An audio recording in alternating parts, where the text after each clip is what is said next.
Hey everybody, Tim Dorn with Eagle Ridge Wealth Advisor, back with you today. So far, my taxes in retirement video series has included a little bit about the retirement tax bomb, some things to look out for, taxes 101, 201, and just different things to look out for. Mainly when you approach retirement or end retirement, they're things that are educational for any stage of our life because it's something that you're all going to have to deal with as you approach retirement. But today I want to start with some stuff that might be able to have an immediate impact for you in your retirement tax situation when you're thinking about how to turn your nest egg into a tax efficient income stream in retirement. So to start, what I want to start with is we have three types of money. When you save up a nest egg, you might have pensions, Social Security, different types of income that come in from whatever your employment history may be, whatever you have set up. But then you're going to come into a point where you have basically three different account types, right? We're going to have our pre-tax accounts, which is our 401ks, our IRAs, 403bs, and anything like that, right? That usually work for a nonprofit or corporation. You build up and you save pre-tax money. Then we're going to have our after-tax accounts, which would be stuff like your individual accounts, your joint accounts, anything that if you sell something and you have a gain or a loss, then that creates a taxable event. That is a taxable account. And then your third account is your Roth IRA account. Those are your best accounts because they are after-tax money, and any growth that you get in those is going to grow tax-free. So we love Roths at my firm. Sometimes there's reasons that you might not have a Roth, but generally if you can get your money into a Roth, that's a good thing to do. The best way to illustrate how your taxable accounts are going to work is to say, okay, let's say we're going to buy ABC stock. And then we're going to say, because whether you know it or not, like you've been making a decision all along in your career. If you're doing a pre-tax account or a Roth or whatever you're contributing to, that's a tax decision. A lot of times people don't think about that. They only think about investments in terms of just investment risk or growth or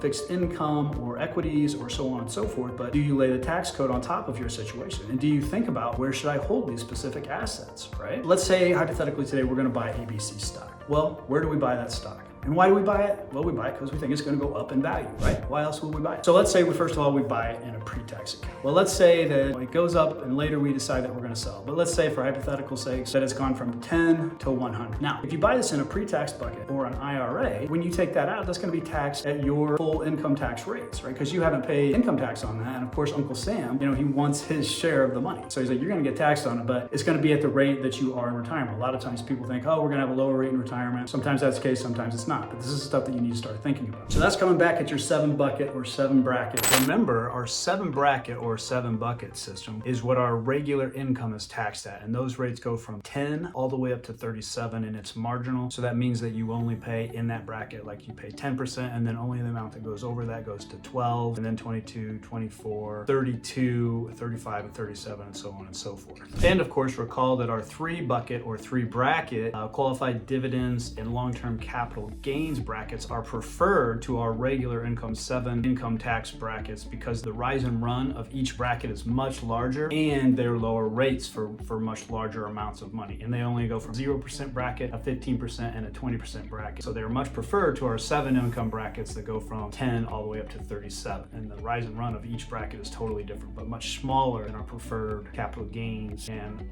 qualified dividend bracket. And then let's say you buy it in the taxable or your joint account, your individual brokerage account. So let's say you buy it at 10 and then it goes to 100. Well, if you held it over a year, then that's going to be taxed at the preferable 3 bucket system of long-term capital gains and dividends, which is preferable because the rates are a lot better than the 7 bucket ordinary income tax bracket. So then, of course, if we buy something in the latter bucket, the Roth account, if it goes to 10 to 100, it's coming out tax-free at the end because you've already paid tax on that money. And the great thing about a Roth account, if it grows that much, then it's coming out tax-free at the end. So that's why we love Roth accounts at our firm. So what happens if ABC stock goes down in value? Well, in your retirement accounts, your IRAs and your Roth IRAs, your retirement accounts, there's not a whole lot of difference there. It's still going to come out, it's going to be taxed at the pre-tax rate, and then the Roth is going to come out after tax. So, but if the money is in your taxable or your individual or your joint account, then there's this thing we can do that's called tax loss harvesting. Now, I know a lot of people out there speaking of the advantages of tax loss harvesting. And it can be a good thing to help you mitigate your lifetime tax liability. But a lot of times, I don't like to tout it as a big thing. It is something that we use. It's a tool, just another arrow in the quiver that we can use. But the reason I don't like it is because you've lost money, right? So tax loss harvesting is not going to help you recoup what you've lost. And it may be more of a Band-Aid when what you need is a tourniquet or a cast. But what happens is, and unfortunately I have a personal story here. So So in 2022, the markets went down and my personal stuff went down as well, right? I sold a bunch of stuff in January at the beginning of 2022 that had gone up quite a bit in the years running up to that. So I sold some stuff because I wanted to switch some stuff around. Well, then December rolls around and we had losses for the year. Well, my gains from when I had sold earlier in the year were going to put me in a tax bracket that I did not want to be in. So what I did was say, okay, well, I can switch out of this and I want to invest in this now anyway, so I want to make some changes. So I sold all that stuff at a loss that had happened in that 2022 in December, and then that created, losses in my account. So that kept me from being in a tax bracket that I did not want to be in. So that is tax loss harvesting. Like I said, it's not something that we try to sell a lot like some other people out there because, again, you've lost money, right? And nobody likes to lose money. It happens, and when it happens, we take advantage of it tax-wise, but it's still more of a Band-Aid instead of a cast. Another question that we get all the time is, so let's say, God forbid, when you pass on, what happens to the money in these different types of accounts? Well, first, in your pre-tax money, that money's going to go to your beneficiaries, right? And whenever they take it out, it's going to be taxed at their income rates, just like it would have happened if you would take it out when you had. But now it's going to be taxed at their rate, not yours. And unfortunately, the Secure Act did away with the stretch IRA. So this is very frustrating because what happened is, statistically, let's say you are parents, you built up a nice pre-tax account, and then God forbid you pass away and it goes to your kids, right? Your legacy, whatever your beneficiaries are, goes to them, and statistically, they're going to be in their 50s and 60s in their highest earning years. And so now they have to take that pre-tax money in their highest earning years, and that's going to stack on top of their highest earning years. They got to take that money out within those 10 years. That creates a tax bomb for them because the Secure Act says you have to take it out within 10 years. So the stretch IRA used to let beneficiaries inherit and then extend over their own lifetime how much required minimum distributions they have. Now they're required to take everything out with 10 years, and typically that is in the peak income years, so that ends up really creating a tax bomb for your beneficiaries. It's another thing to consider when you're thinking about your pre-tax accounts and what's going to happen. And if you haven't looked at your estate plan since 2020 when this went into effect, you definitely need to look at that because you might need to adjust some stuff. And now what happens taxable in your joint account or your taxable account? Well, this is actually pretty good. So let's say you have a stock that you bought at $10 and it goes to $100 and it's in your taxable account. Well, God forbid you pass away and you still own that stock, you didn't buy it or sell it. Whoever you leave that to, your beneficiaries, just like they bought it at 100. So that's called step up in basis. So step up in basis is still a really good thing and it's still there, and we use that for tax planning. We can do that in certain situations if we know somebody is terminally ill or probably not going to last a whole lot longer. We can do some tax planning around that. Nobody likes to talk about that because nobody likes to consider their own mortality, but there is definitely tax planning we can do with that. So basically, like I said, you bought this stock at 10, it goes to 100, you pass away, and then when you leave that to someone, it's like they just bought it at 100. They could sell it the next day at 100 and not pay any tax. So that is step up in basis, and that's pretty cool. So then what happens too then, if you have the money in a Roth? Well, it's a tax-free account. Now, if that goes to your heirs, the money still has to come out within 10 years because of the Secure Act, because it's still an IRA, but you've already paid tax on it, so it doesn't create a tax bomb. So as I mentioned, Roths are the most beneficial account, right? And you want to leave those in there as long as you can if you are a recipient of an inherited IRA, because it's still Roth and it grows tax-free, but then you still have to take it out within 10 years. All right, so that wraps up tax loss harvesting and step up in basis and the 3 different account types that we have, retirement income tax planning. Thanks, and I'll talk to you soon.